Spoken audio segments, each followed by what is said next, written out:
Buenas tardes, mi nombre es Delmia Dalini Jangos Villatoro. Les hablaré un poco de la exacerbación del acoso referente a la condición psíquica y de nacionalidad.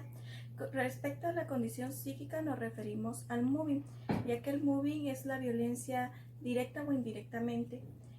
Con respecto al bullying también nos referimos, pero se enfoca más a la violencia física.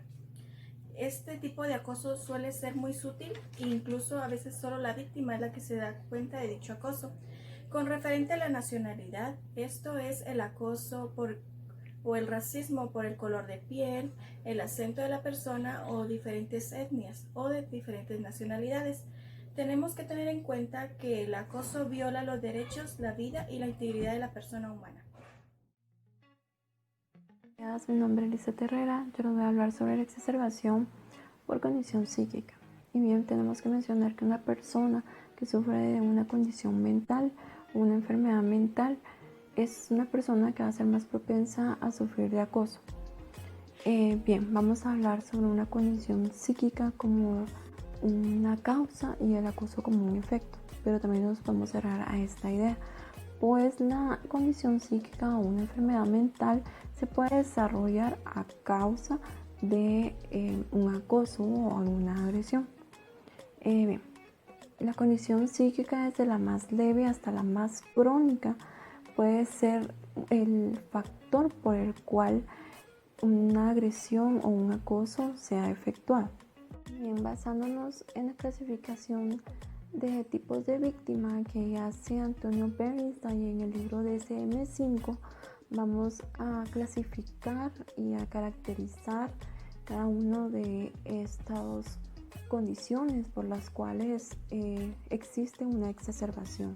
Pues bien, en el trastorno del neurodesarrollo, este se caracteriza por ser déficit del desarrollo que produce deficiencias del funcionamiento personal, social y académico. Y pues la exacerbación sería que ellos puedan sufrir de un acoso por la manera de hablar, la incapacidad de aprendizaje, la pobre conexión social, y ellos caben dentro del tipo de víctima completamente inculpable o víctima ideal. Encontramos el trastorno bipolar. Este se caracteriza por la psicosis afectiva, la manía, la hipomanía, la depresión mayor.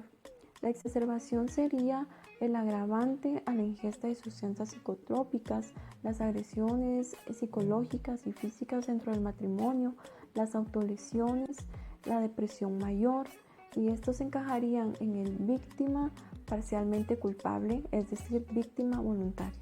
Bien, y luego se encuentra el espectro de la esquizofrenia y otros trastornos psicóticos.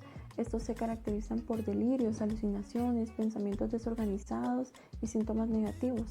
La exacerbación por esto serían las burlas, las negligencias, pérdidas económicas, malversaciones, agresiones sexuales, inducción a sustancias psicotrópicas, y estos caben dentro del tipo de víctima parcialmente culpable, es decir, víctima por ignorancia. Bien, eso fue toda mi exposición. Espero haya sido de su agrado.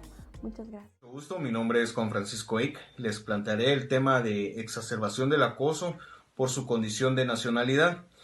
Haré énfasis en el contexto escolar, pero para ello mencionaremos, tal y como lo requiere nuestra Constitución Política de la República, donde nos hace mención que Guatemala es un país multiétnico, multibilingüe y pluricultural. Dentro de nuestro país existe una variedad de etnias, 25 etnias para ser exacto, pero muchas personas desconocen de esta información, y ahí es donde se centra el contenido del acoso por su condición de nacionalidad. Dentro de su contexto escolar, muchos de nuestros niños y adolescentes, por su condición de etnia y raza, se vuelven más vulnerables a sufrir algún tipo de agresión, tanto física o verbal. Contextualizando, los niños y adolescentes que visten algún tipo de traje típico de su región o hablan algún tipo de idioma de nuestro país y pertenecen a un centro educativo donde su entorno y el resto de sus compañeros visten el uniforme de ese centro educativo, pues los hace ver más vulnerables a sufrir algún tipo de acoso, y por ende trae sus consecuencias. Pueden ser trastornos emocionales, depresión, ansiedad e incluso pensamientos suicidas. Es por ello mencionar e importante informar para evitar extremar el acoso por su condición de nacionalidad. Hola, mi nombre es Julio Paredes y les voy a hablar un poco sobre los factores de exacerbación del acoso por nacionalidad. Hay que comenzar diciendo que la nacionalidad juega un papel muy importante en cuanto al tema de acoso y juega un papel mucho más importante en temas de exacerbación del acoso, porque aspectos físicos como nuestro color de piel, nuestro color de ojos, nuestro color de cabello e inclusive nuestra estatura van a marcar una diferencia dependiendo del país donde nosotros nos encontremos. Por ejemplo, para no ir muy lejos, en Estados Unidos se dan muchos casos de acoso en donde a las personas indocumentadas, sean estos mexicanos, centroamericanos, de toda Latinoamérica, van a sufrir muchas situaciones, no les van a pagar bien, por ejemplo, van a sufrir maltratos físicos y muchas otras violaciones a sus derechos humanos por el simple hecho de ser personas indocumentadas. No digamos si marcamos su acento. El acento también juega un papel muy importante en cuanto a temas de acoso, porque el acoso por nacionalidad también se puede dar en diferentes aspectos, en diferentes situaciones y en diferentes ámbitos, en el ámbito social, en el ámbito laboral, escolar, entre otros. Hay situaciones, por ejemplo, donde un centroamericano ha ido a trabajar a España y allá ha sufrido vejámenes por su estatura y por su acento, por ejemplo. Y si nos enfocamos más en el ámbito laboral, va a ser, por ejemplo, excluido de ciertos grupos a la hora del almuerzo, le va a tocar que estar apartado de determinados grupos, no lo van a tomar en cuenta. Y aunque el acoso por nacionalidad sigue siendo una de las principales causas por las cuales las personas sufren agresiones, las tasas siguen en aumento. Los países no hacen un mayor esfuerzo para disminuir estas tasas. Y por último, hay que mencionar que no necesariamente debemos de salir de nuestro país de origen para sufrir acoso por nacionalidad. Podemos sufrirlo en nuestro país dependiendo de la situación en la que nos encontremos. Muchas gracias. Mucho gusto, compañeros y licenciadas. Soy Melvin Revolorio y yo les voy a hablar sobre los factores que influyen en el acoso por nacionalidad. En estos tenemos el color de piel, la vestimenta, su color de cabello y las tradiciones.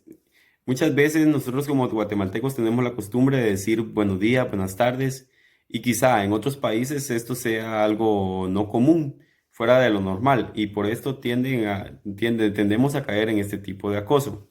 Algunas de las consecuencias de este acoso es la baja autoestima, actitudes pasivas, problemas psicopatomáticos, depresión, ansiedad, sentimiento de culpa, y muchas veces en la escuela los niños que son indocumentados o migrantes tienden a sentirse rechazados por los demás niños porque ellos les hacen bullying por su tipo de piel o color o raza. Algunos de los países en los que más se da este tipo de acoso es en Estados Unidos, Reino Unido, República Checa. ¿Por qué en esos países? Porque en esos países hay una tasa mayor de indocumentados y por ende son los países que más denuncias han presentado en los últimos años de este tipo de acoso. Muchas gracias.